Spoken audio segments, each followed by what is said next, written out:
So Creed, oh my God, where do we start with Creed? Man.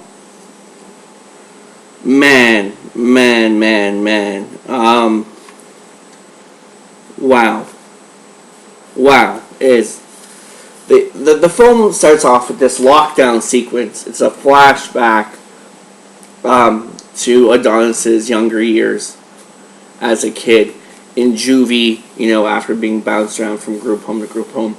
And it's a lockdown sequence where he's fighting this other kid who makes fun of him or makes fun of his mom. And, so he's fighting that kid. He gets dragged off of him by a guard. And then it cuts down to Mary Creed's entrance, Felicia Richard, and she is just brilliant in this movie. And they meet up, and she kind of, says that there's like a better life for him, that he can, she wants him to come live with her. And then, he asks, who his father was. And then we get that great title card, Creed. And right there, the movie just hits you.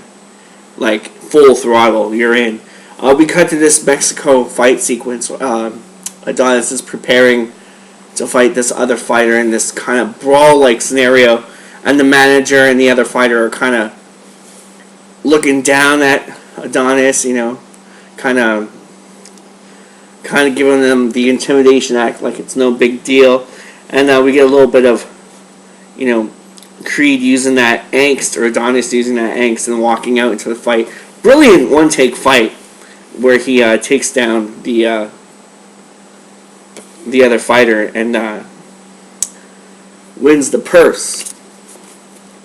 And then, we get to see a little bit of his private life, like where he's at work and he has the decision. He gets a promotion, actually, and he makes a decision to leave the company he's working for. We get a little taste of the rags to riches. He kind of arrives back at the Creed estate, the Creed Manor, in his Mustang, and him and Mary Creed are having dinner, and he can't seem to break it to her, this decision that he's made to go out and fight, And then we get a little glimpse of him in the downtime, in his den, watching, or maybe it's Apollo's den, actually, and he's watching YouTube coverage of Super Fight 2, where he starts to kind of like shadow box. And it kind of seems like he's shadow boxing on Rocky's side, fighting Creed with Rocky, kind of fighting that ghost. And then, so we get to go to the Delphi location, which I had a question of when I was talking to Mike Kunda, and they said that the Delphi, they shot that stuff in Philly, and the question I had was this filling in for Los Angeles? That seems to be the case here. So he goes into the Delphi gym. It's brilliant because they kind of make it look like sunny California, they make it look warm when we all know it was pretty freezing on that set last winter. Anyway, so he goes into the Delphi and starts talking to Duke Jr. about him training him, and Duke Jr. doesn't want anything to do with it, So in his cockiness, he kind of like jumps into the ring and challenges anyone to take him down. He'll give them their Mustang if they can. All they gotta do is land one clean headshot. And he loses his Mustang to this character named Wheeler. He fights one guy, takes him out really quick, and then fights another guy. Another thing I kind of wanted to add here is I like the way they went kind of Rocky 3, where they showed the whole entire fights. There's, I think, 7 fights in this movie. And only the last fight do they kind of use, like the montaged treatment that they do. But I like how we kind of see the other fights all the way through. That's pretty cool here. Anyway, so he gets owned, he's determined to try anything. He jumps in that ring, and then Wheeler takes him out. Determined to try anything to get someone to to train him, you know. Anyway, so he loses to Wheeler, and he's kind of shunned, or kind of feels out of his league, and or kind of feels like that, and he's sort of disowned from his community, and he kind of goes back home and has a confrontation with his mother, and she, like her character, she always, like all of her characters, always remind me of my sister a lot. That kind of woman, that kind of fighting woman, and like just her mannerisms and everything, and we can kind of see Apollo Creed's humility in this, because you know she's saying that, you know, stuff like you know how many times I had to carry him up these steps or wipe his ass because he couldn't use his hands to do it, and it kind of brings us back to Apollo's humility and drive from Rocky 2, you know. So he makes that embark on faith. You know, he goes to Philadelphia. He gets a little soul pad, like a little apartment, and it's very focused surroundings. It's very much like just him and himself, like nothing to distract him from kind of his goal.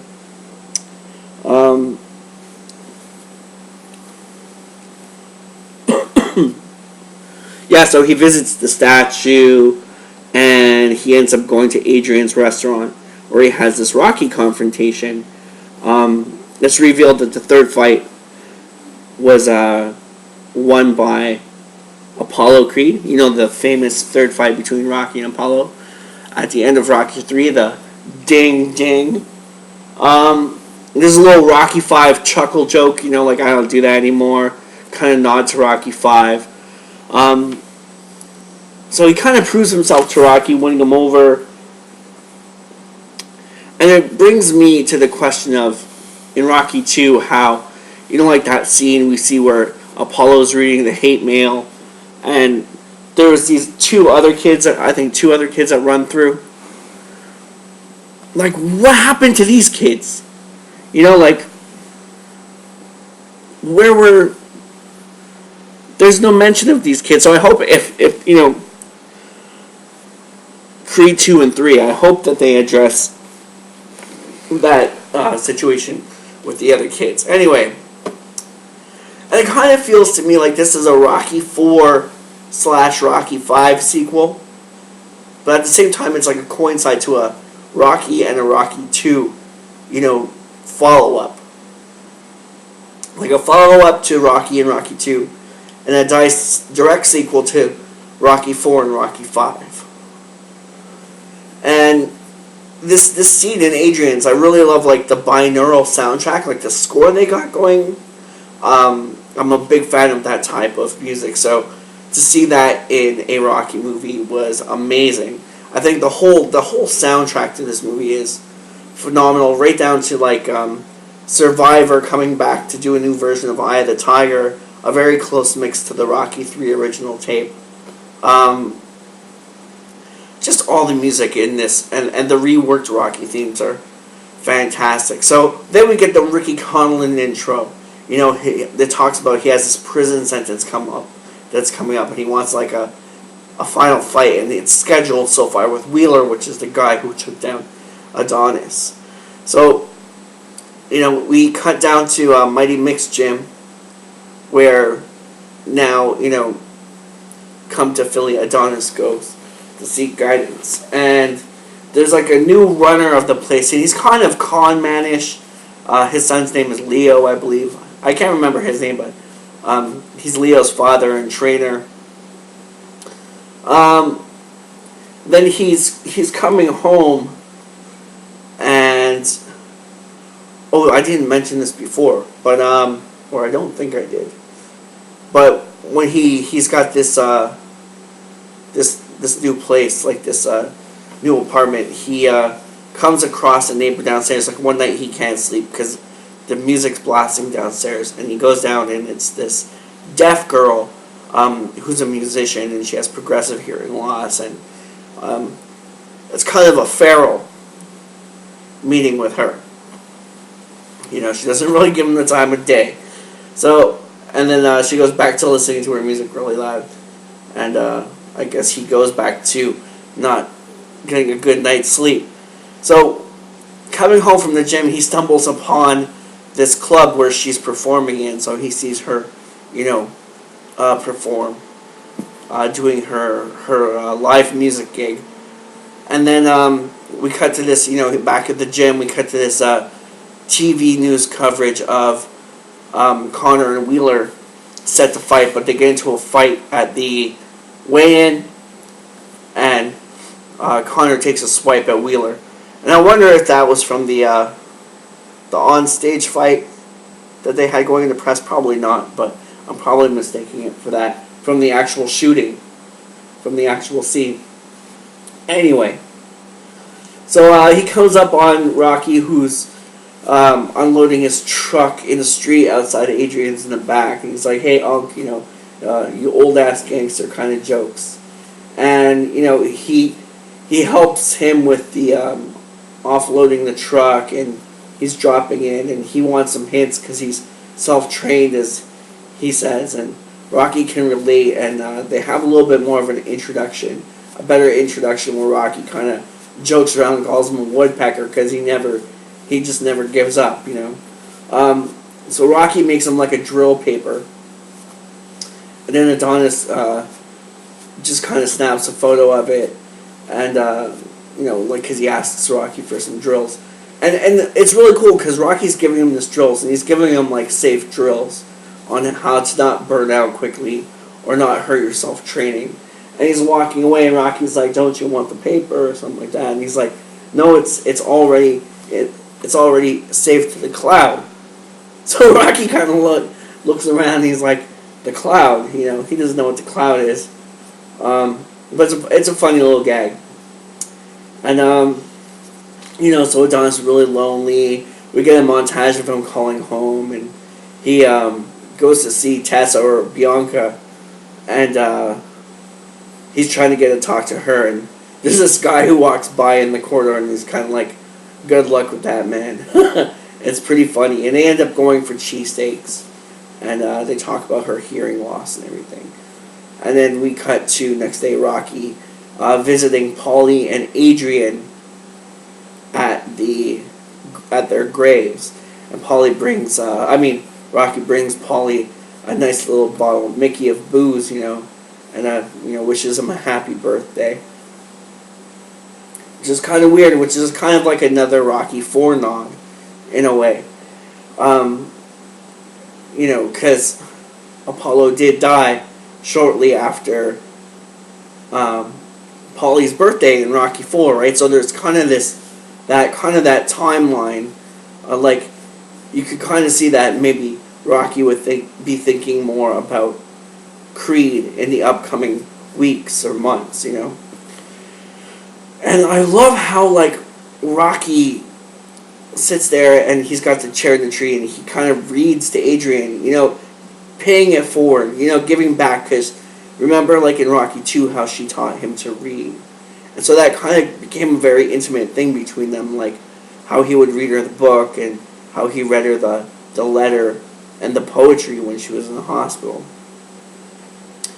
And I guess in a way, it kind of feels like like he turns, in that same scene, he kind of turns to thinking about Adonis. Maybe this is a good idea for the future, you know. And I love how it's kind of like that. Like, I don't know if it was intended, but it's that moment at Adrian's side, you know, that, you know what, this is okay to do this. And this is like maybe more of an encouragement. And that act of paying it forward, maybe he remembers that paying it forward from her teaching him so much, that maybe now he can teach someone else. I don't know if anyone else got it that way, but kind of felt like that to me. Kind of like a paying it forward.